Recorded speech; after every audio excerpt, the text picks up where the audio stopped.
학교에서 가정으로 알릴 사항이 있을 때 발송하는 것이 바로 이 가정통신문인데요. 그런데 이 가정통신문을 특정 업체의 제품을 홍보하는 전단지처럼 사용한 학교들이 문제가 되고 있습니다. 어떤 내용인지 자세히 알아보겠습니다. 한 초등학교의 가정통신문입니다. 그런데 자세히 살펴보니 내용이 뭔가 이상합니다. 무슨 내용인데요? 화려한 광고 문구 아래에는 제품명과 가격이 써 있고 학교의 직인까지 찍혀 있습니다. 이 지역 62개의 초등학교 중 17개 학교가 이런 내용의 가정통신문을 보내다 경찰에 적발이 됐는데요. 학교에서 특정 상품명을요. 해당 지역에서 근무하고 있는 한 초등학교 교사를 만나봤습니다. 학교에서 물건을 판다는 게 과연 사실일까요? 일반 사기업의 제품을 가정통신문을 통해서 판매할 수 있는 그런 통로를 이래도 되는 학교에서 열어준 건가요? 거예요. 예전에 그 어린이 신문 할당량이 있었어요. 근데 그 업체를 맡았던 뭐 경영을 했던 같은 이사장이었던 같은 그 사람이 똑같은 수법으로 어떤 수단을 이용해서 설득을 해가지고 판매하게 한 것 같아요. 가정통신문을 통해서 학부모들에게 구입을 권유했던 제품, 다름 아닌 건강기능식품이었습니다. 건강기능식품으로 유명한 모 기업의 지역 판매처인데요. 지역 부장들과 결탁해서 가정통신문으로 광고를 했다는 혐의를 받고 있는데 제작진이 방문했을 땐 이미 판매를 중단하고 문을 닫은 상황이었습니다.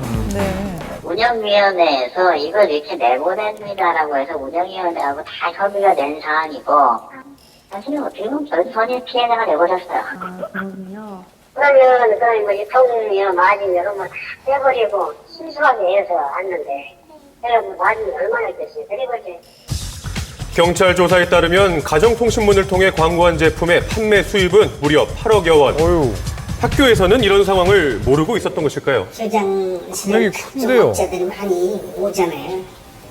그 사람이 해달라고 자꾸 오니까 애들께 좋다니까 그냥 그런 우유 맥락으로 그냥 그렇게 생각하신 것 같아요. 그러니까 거기에 내려친 게 맞았죠. 해당 교육청에서는 어떤 처분을 내렸던 것일까요? 경고했어요. 학교에서 그 신청서를 배부해주고 학교를 거쳐서 간 거잖아요. 네네. 업자가 물론 가져가긴 했지만 이제 그런 부분에 대해서 학교의 잘못을 물은 거예요. 실제로 가정통신문의 광고를 보고 해당 제품을 구입했다는 한 학부모를 만났습니다. 이거거든요. 이런 게 집에 아직도 여러 곳에 이만큼이 있어요. 학교에서 권유한 제품이기 때문에 믿고 구입을 했다고 하는데요. 하지만 광고만큼의 효능은 전혀 기대할 수 없었다고 합니다. 학교에서 가정통신문 안내장이 온 거죠. 예, 유상균은 싸게 학교에다 이제 공급을 한다. 싼 가격으로 구입할 수 있다 해서 예, 신청을 해서 먹게 됐죠. 예, 또 학교에서 온 거기 때문에 의심 없이 신청을 하게 된 거죠. 학교에서 오는데 의심하기 아이에게 그냥 어렵죠. 학부모를 예, 그럼요. 예. 네, 우롱했다 이런 생각이 드는 거죠.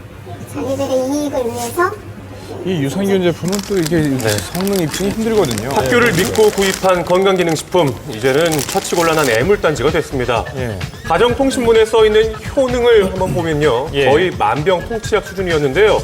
이런 광고, 법적으로 문제는 없는 걸까요? 일반 의약품하고 그 국민들이 혼동을 할 우려가 있기 때문에 그 구체적인 병명을 어떤 건강기능식품에 나열을 한다라든가 표시를 한다라든가 해서는 안 됩니다.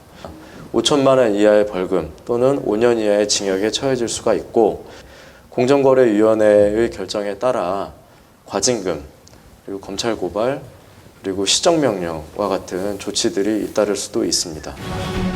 교육 현장에서 적발된 비교육적인 관행, 무엇보다 학교의 자정 능력이 필요해 보입니다. 이게 상식인데요.